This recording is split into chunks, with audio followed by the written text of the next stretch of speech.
Bismillahirrahmanirrahim. Assalamualaikum warahmatullahi wabarakatuh. Salam sehat untuk kita semuanya. Sebelumnya saya mohon maaf kepada narasumber dan juga teman-teman peserta pelatihan coding karena baru bisa menyampaikan presentasi praktik baik yang mana saya berhalangan hadir selama 2 hari karena ada keperluan yang tidak bisa ditinggalkan. Baiklah, Ibu narasumber beserta rekan-rekan, saya akan mencoba menyampaikan praktik baik coding dan kecerdasan artifisial selama mengikuti pelatihan dari mulai OJT 1 sampai dengan OJT 3 yang kita laksanakan. Latar belakang penyampaian presentasi laporan praktik baik ini yaitu tentang pendidikan di era digital pertama. Yang kedua, perlunya literasi digital coding dan kecerdasan artifisial. Selanjutnya, peran guru dalam menciptakan pembelajaran yang bermakna. Sebagaimana kita ketahui bahwa di era sekarang ini perlu inovasi-inovasi baru, terutama dari kita sebagai seorang guru untuk menciptakan pembelajaran yang inovatif dan kreatif serta menyenangkan untuk siswa. Pada pembelajaran abang 21 telah diluncurkan apa yang namanya pembelajaran coding, yang merupakan pembelajaran yang harus diselipkan sebagai mata pelajaran baru di tingkat sekolah dasar, terutama di kelas C, kelas 5 dan kelas 6. Pembelajaran coding ini merupakan tantangan untuk kita sebagai guru yang mengajar di kelas C, terutama di kelas 5 dan 6 yang merupakan awal pendidikan sekolah dasar. Yang mana latar belakang tantangan pendidikan di era digital telah disebutkan tadi. Yang kedua, perlunya literasi digital coding dan kecerdasan artifisial. Jadi siswa di kelas C atau di kelas 5, mulai kelas 5 sampai kelas 6 mulai dikenalkan dengan pembelajaran coding. Selanjutnya, peran guru dalam menciptakan pembelajaran yang bermakna. Jadi kalau dulu kita menyampaikan pembelajaran itu hanya dengan menanamkan atau menyampaikan konsep-konsep dasar saja. Tapi di era digital sekarang ini kita dituntut untuk menciptakan pembelajaran yang lebih bermakna dengan menggunakan teknologi. Selanjutnya, tujuan dari praktik baik ini secara umum adalah untuk meningkatkan kualitas pendidikan di era digital. Jadi tujuannya yaitu peningkatan kualitas pendidikan, tentunya meningkatkan literasi digital siswa secara efektif, mengenalkan coding dan AI atau kecerdasan artifisial sebagai keterampilan penting dalam menyongsong kehidupan di masa yang akan datang. Selanjutnya, melatih keterampilan berpikir kritis dan analitis atau dalam pembelajaran coding ini disampaikan dalam materi berpikir komputasional. Selanjutnya, mengembangkan kreativitas dan kolaborasi di kelas, yang mana dalam pembelajaran coding ini lebih cocok menggunakan pembelajaran kolaboratif dengan cara membagi siswa menjadi beberapa kelompok kecil dengan tujuan agar semua siswa aktif dalam mengikuti pembelajaran dan mengerjakan tugas-tugas yang diberikan oleh guru. Kegiatan OJT ini dibagi ke dalam 3 sesi, yaitu sesi pertama pembelajaran di kelas, sesi kedua observasi teman sejawat, dan ketiga real teaching yang dilakukan di tempat diklat. Baiklah teman-teman dan ibu narasumber yang saya hormati, kegiatan OJT 1 yaitu saya melaksanakan pembelajaran di kelas. Ada beberapa hal yang disampaikan pada praktik baik kali ini, yaitu tentang materi, tantangan, solusi atau strategi beserta dengan capaian. Pada OJT 1 ketika saya melaksanakan pembelajaran di kelas dengan materi konsep dasar coding, terdapat beberapa tantangan, diantaranya itu latar belakang siswa yang berbeda, yang mana pembelajaran coding ini merupakan pembelajaran baru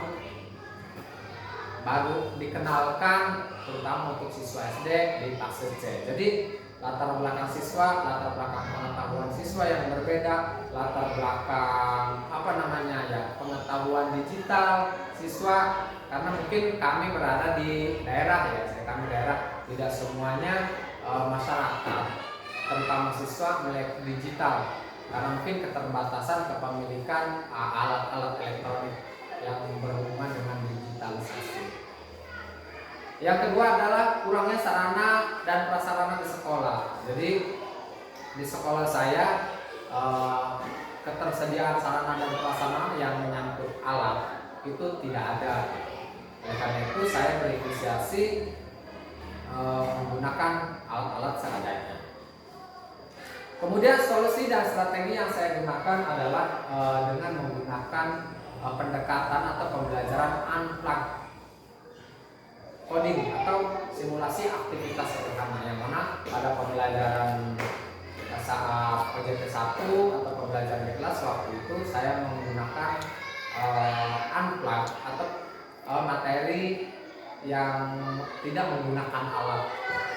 Jadi saya mencoba menyampaikan materi kepada anak dengan cara unplugged berupa perintah sederhana dalam pemrograman coding.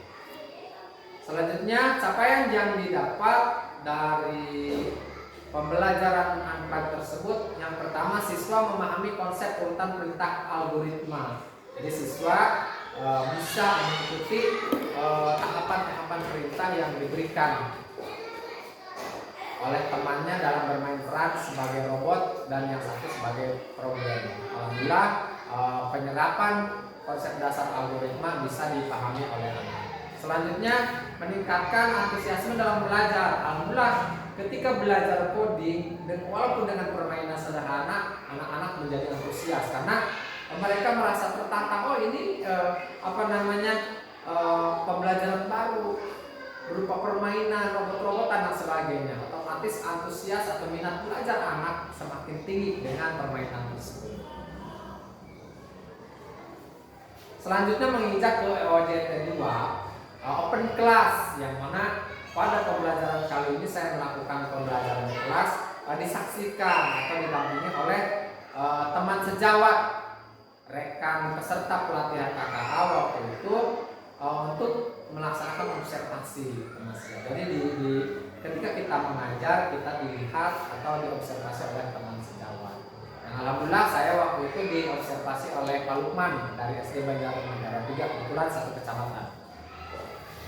Pada OJT 2 saya menyampaikan materi tentang pemanfaatan kecerdasan artifisial, yang mana dalam pembelajaran kali ini ada beberapa tantangan, diantaranya yaitu rasa gugup karena diobservasi oleh guru lainnya.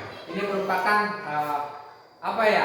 penyakit tama ya. Ketika guru mengajar bersama muridnya biasa-biasa saja, tapi ketika dilihat oleh teman sejawat, rekan sejawat, atau kepala sekolah dan sebagainya, itu rasanya lain, wah gitu.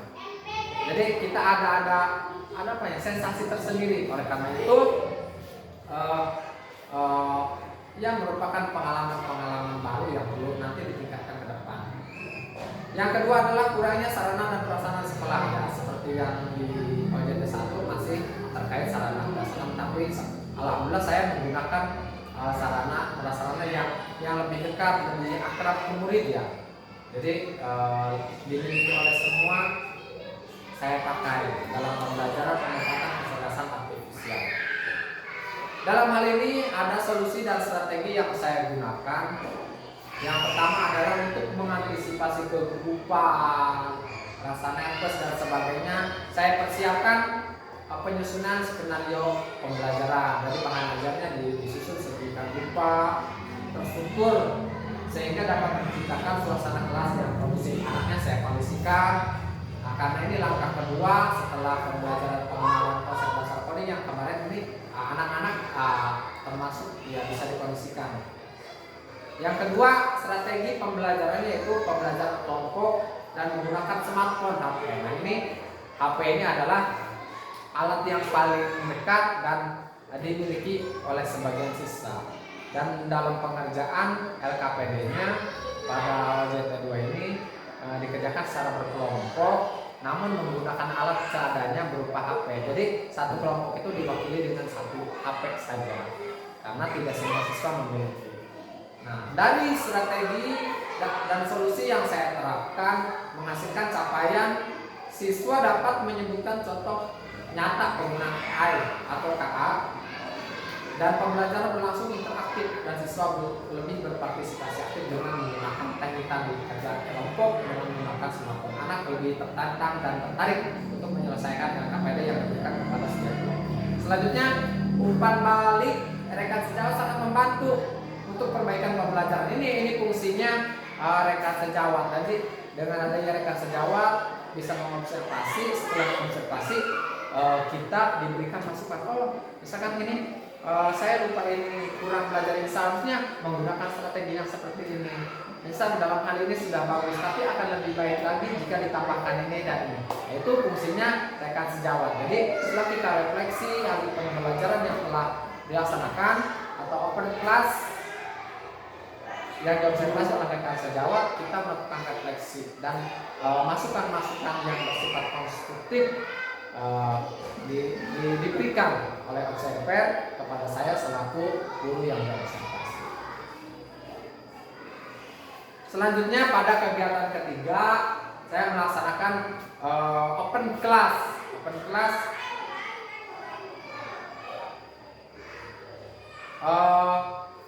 sama observasi teman sejawat, termasuk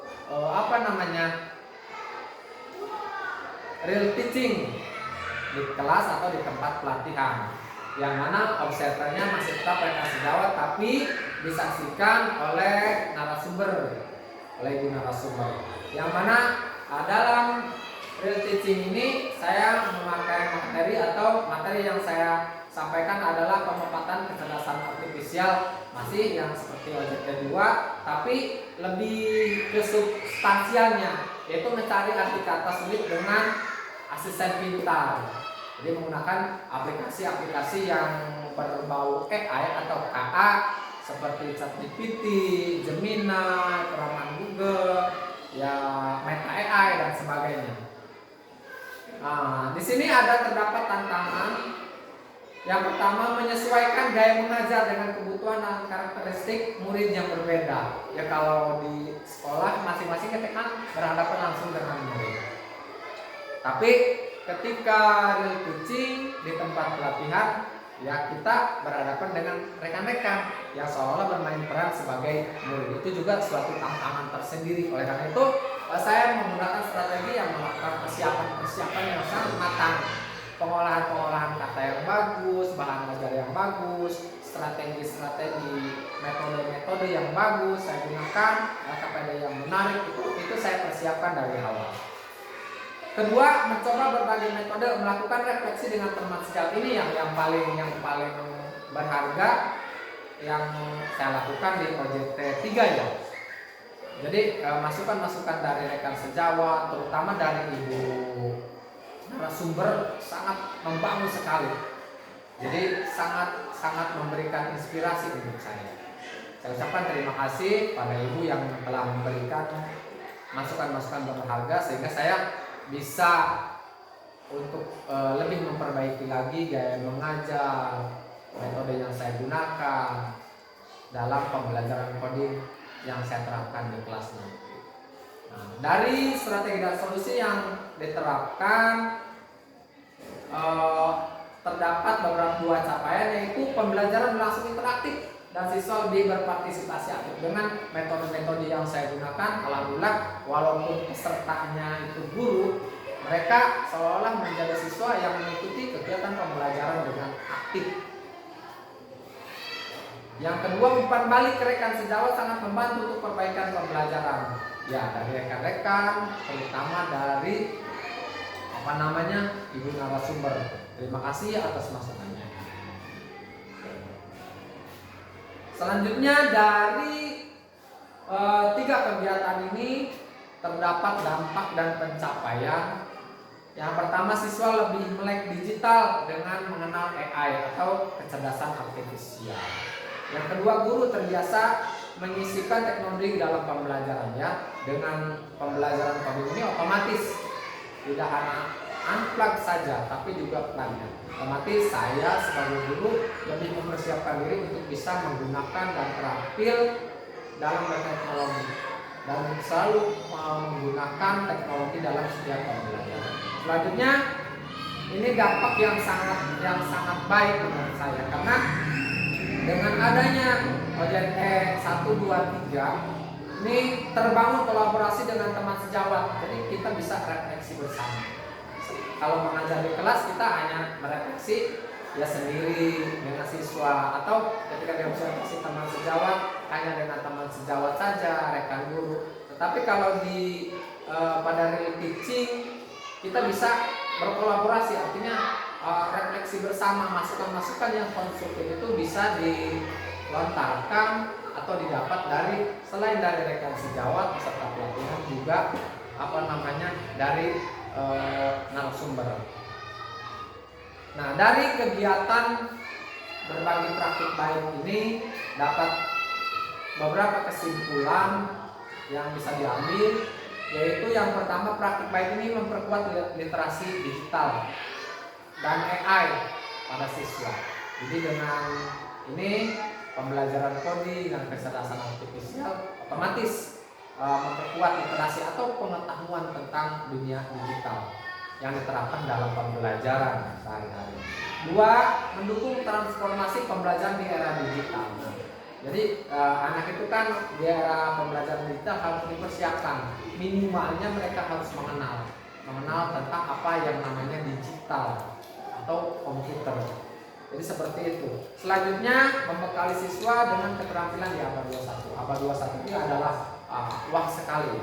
Setiap lini kehidupan pasti sangat bersentuhan dengan apa yang namanya teknologi. Itu dari sejak dini kita menyampaikan kepada anak tentang pembelajaran yang sifatnya berhubungan dengan digital. Di era teknologi ini kita merasa terbantu karena pada dasarnya kecerdasan artifisial atau hal-hal yang berhubungan dengan kecerdasan artifisial dapat membantu mempermudah pekerjaan kita sehari. Tapi jangan lupa, tolong sampaikan juga pada rekan-rekan semuanya, pada anak didik kita, bahwa kita harus mempunyai etika dalam berdigital. Selanjutnya, hati-hati, harus bijak dalam berteknologi. Jangan sampai teknologi itu menjadi tuan untuk kita, tapi jadikanlah teknologi itu hanya sebagai alat bantu saja. Mudah-mudahan mungkin hanya itu yang bisa saya sampaikan. Laporan presentasi hasil praktik baik di lingkungan sekolah saya dan di kegiatan OJT 1, 2, 3, kurang lebihnya mohon maaf. Mohon masukan-masukan yang konstruktif dari rekan-rekan semuanya, terutama dari ibu narasumber, sangat saya harapkan dan sangat saya butuhkan. Terima kasih. Assalamualaikum warahmatullahi wabarakatuh.